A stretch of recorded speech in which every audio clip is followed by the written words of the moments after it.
chưa phải lấy là giải quá sau.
Nào về công việc chiến sĩ của tập thể đấy, cho nên tất cả chúng ta là quý vị, chúng ta sẽ cùng hiểu là cái đây phần lớn của chúng ta cùng thực hiện xem làm cái hiện lại công việc dưới của người đấy do một quân đội đã tạo ra được cho chúng ta cần phải rất nhiều.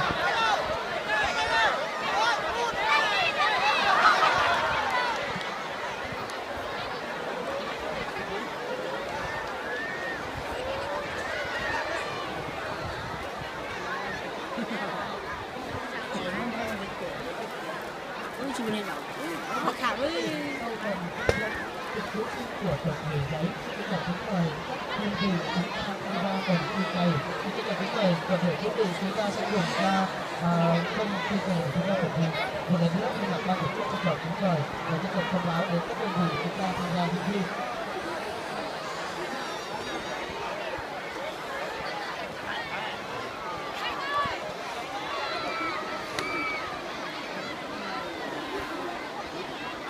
cái chi ở đây là ta ta giờ bây giờ dùng cái cho gia tầng là ta là gửi rồi.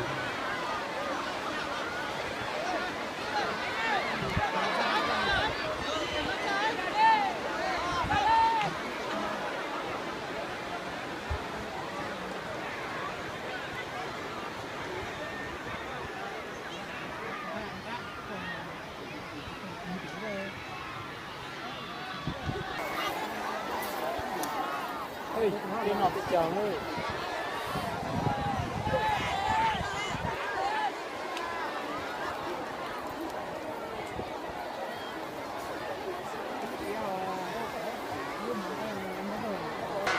Đi chỗ lo đây.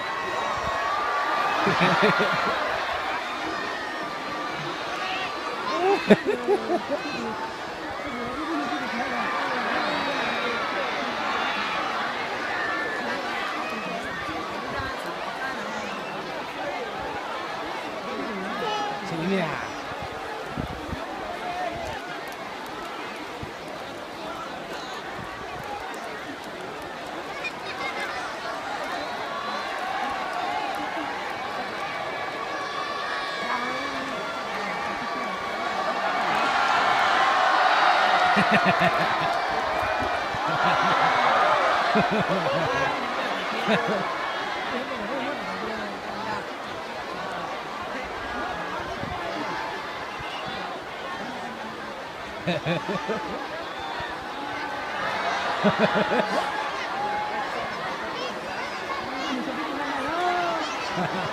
Ô, tạm đi.